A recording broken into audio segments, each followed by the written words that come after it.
Hi, my name is BFarley, and we are going to be looking at using direct instruction and precision teaching to teach pre-K sight words. An overview of what we are going to address are we are going to define the target skill, look at objective and learning outcomes, address assessments, and then what occurs during instruction, practice, and application of the skill. First, the target skill, which is reading sight words. And sight words are words that should be memorized to help a child learn to read and write. Learning sight words allows for a child to recognize these words at a glance without needing to break the words down into their individual letters, and is the way strong readers recognize most words. The specific list we're going to use is the Dolch sight word list, which is the most commonly used set of sight words.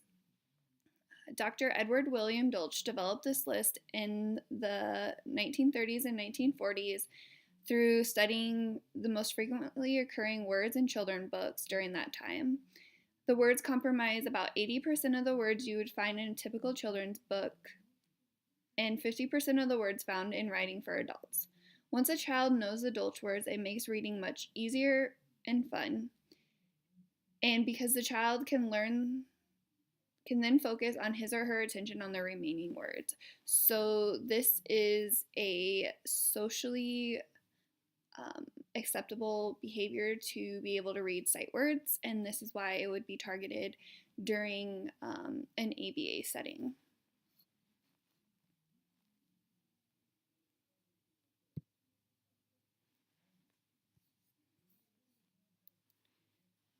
So the target setting and the target learner will be the learner who is at a pre-K level, and this learner is between the ages of 3 and 5 years old.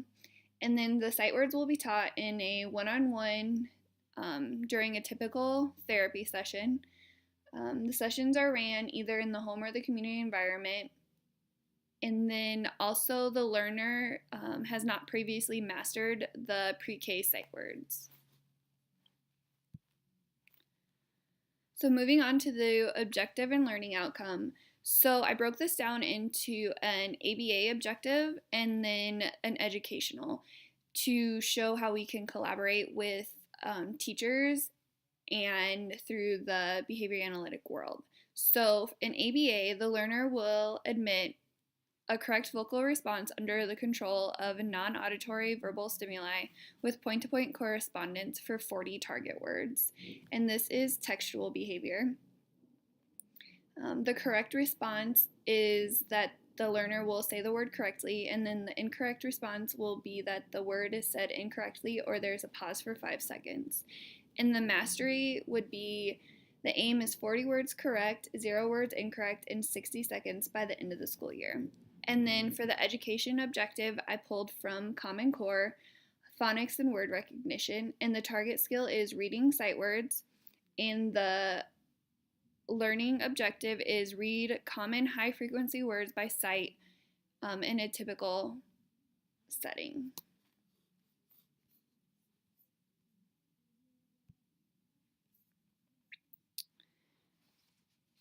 So next we will look at what assessments are going to be used for this time. And so the assessment tools will be the VB map, the ESA, a pretest, post-test setting, and learning picture. So the VB map is the Verbal Behavior Milestone Assessment and Placement Program, which targets skills typical for learners between the age of 0 and 48 months. So level 1 is a target between 0 and 18 months, level 2 targets 18 to 30 months, and level 3 targets 30 to 48 months. Skills that are included are man, tact, echoic, interverbal, listener, motor imitation, independent play, social and social play, visual, perspectual, and matching to sample, linguistic structure, group and classroom skills, and early academics. In the echoic assessment, which is early assessment skills, and it's included in the VB map milestones. It's a subtest that tests echoic skills, but also contains guidelines for the progression of speech, sounds, blends, words, and phrases. And then the VB map will be used as an assessment tool along with the pre-test, post-test format. So prior to the instructional phase, the list of sight words will be presented for the children to read. During this time, the instructor will circle the correct responses and then chart on a standard acceleration chart. In the same way, following instruction, practice, and application, the list of sight words will be presented and progress charted. This will show the validity of the instructional program. And then also the learning picture will be used, and the learning picture tells the teacher and student how rapidly the movements are increasing or decreasing and helps them project if or when the student will reach aim and 0.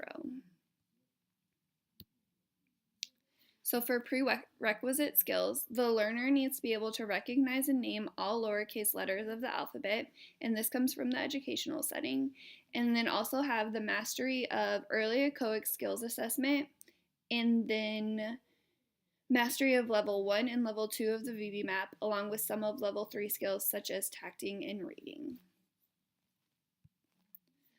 So the teaching techniques that will be used are direct instruction, precision teaching, and then these two will be used in combination. So direct instruction has been consistently shown to support greater academic achievement, self-esteem, problem-solving abilities in children than any mainstream approach to teaching. Engelman originally derived this approach to teaching basic academic skills to children from a logical analysis of concepts and operations followed by testing and teaching materials and procedure. Direct instruction realizes the goal of teaching is to teach more in less time by using teaching procedures that maximize the time of students spent in instruction and by developing materials that seek to teach a general cause. Engelman designed instruction for cognitive learning, which requires 3 analyses: the analysis of behavior, the analysis of communication, and the analysis of knowledge. The analysis of behavior seeks empirically based laws or principles on how the environment influences behavior. Analysis of communication seeks principles for logic design of effective teaching sequences. And analysis of knowledge systems seek to logically organize or classify knowledge. Precision teaching was developed by Lindsay and he is identified as basing educational decisions on changes in continuous self-monitored performance frequencies displayed on standard acceleration charts. Precision teaching is used not exactly as a method of instruction, but as a precise, systematic approach to evaluation of instruction and curricula. Precision teaching is a set of measurement and teaching strategies that are meant to be used with the standard acceleration chart, and the end goal in precision teaching is to demonstrate a fluent performance. Once a student is able to demonstrate retention, endurance, and application, then their performance is considered fluent. Along with retention, endurance, and application, a fluent performance is fun, energetic, and naturally reinforced.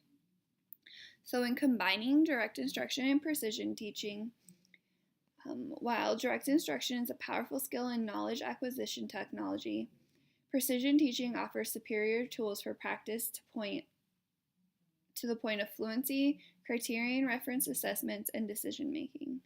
Morningside Academy in Seattle, as we learned from Johnson and Street, reports that students who have previously progressed by only 1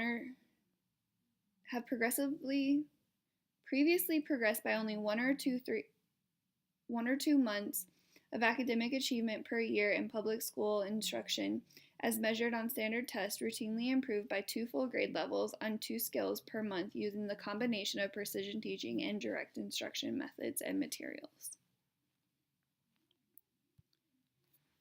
So for direct instruction, we will use scripted presentations, one-on-one responding, signals, pacing, and correction procedures. So scripted presentations are lesson scripts, specifically what the teacher will say and do for each task.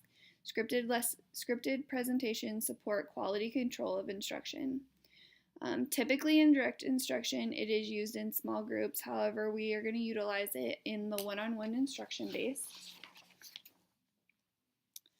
Some signals are visible while others are auditory. Rapid pacing of instruction is important because it allows the teacher to present more material during each instructional period, and then correction procedures. While direct instruction materials are programmed to minimize student errors, some errors are inevitable. Errors provide the teacher with valuable information about the difficulties the students are having, and errors tell the teacher that the students need more practice applying certain skills, and corrections provided those additional teaching trials. Effective instruction includes effective correction procedures. So this is an example of the direct instruction script for the word once. So what will happen is the adult or teacher will hold up a card with the word printed on it and say, let's learn a new word. My turn. Ready? Say once. And as they're saying once, they will move their finger under the word.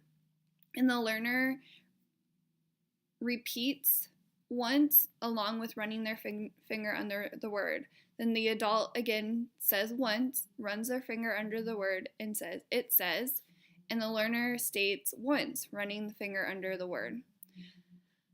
Again, the adult will repeat once. That's right. I once was a little girl. Say once. And this time the learner says once without running their finger under the word. And the adult then repeats back once. One more time, say once. And the learner says once with the adult repeating back once. Good job. This is the see and say learning method. Once the child displays accuracy, then they'll move to practice, which uses the precision teaching method. So in precision teaching, we have 5 steps: select a task, set an aim, count and teach, develop a learning picture, and decide what to do. So setting a task we've already done as reading sight words, and just for review, a task should be countable, have a counting period, include correct and incorrect pair, which we previously specified, and then specify the learning channel set and be a movement that is hard to do. When you set an aim, the aim refers to the final desired level of performance. In this case, it is 40 words in 1 minute with 0 errors. Count and teach. This depends on the task, and for the specific task, the task is the word is said correctly. And then develop a learning picture, which we previously discussed that the picture tells how rapidly the movements are increasing or decreasing and assists in predicting when the learner will reach aim and 0. And then decide what to do. So teaching decisions are based on shape of the learning picture that emerges on the standard acceleration chart. This will help us decide if we need to change to a slice back movement, change to a step back movement, change to a counting period, or change the aim. And then here is the error correction script. So it's pretty similar to what is done in the direct instruction script. However, it includes a distractor and follow through. So the adult holding up the card says once, it says, and the learner repeats once. The adult says, it says, and the learner says once. And then following that, a task demand of a high five, clap hands, or stomp feet, alternating the distractor, will be presented. And these are skills that the learner will display based on their mastering out of level 1 and 2 of the VB map. And then the learner will follow the task demand, and the adult says, it says, and the learner says once, and the adult says once. Good job. So once they have showed mastery of the skill, we move to the maintenance and generalization phase. So the maintenance and generalization is the final phase in the behavior analytic instructional design, and in reference to Morningside model, the phase is also known as application.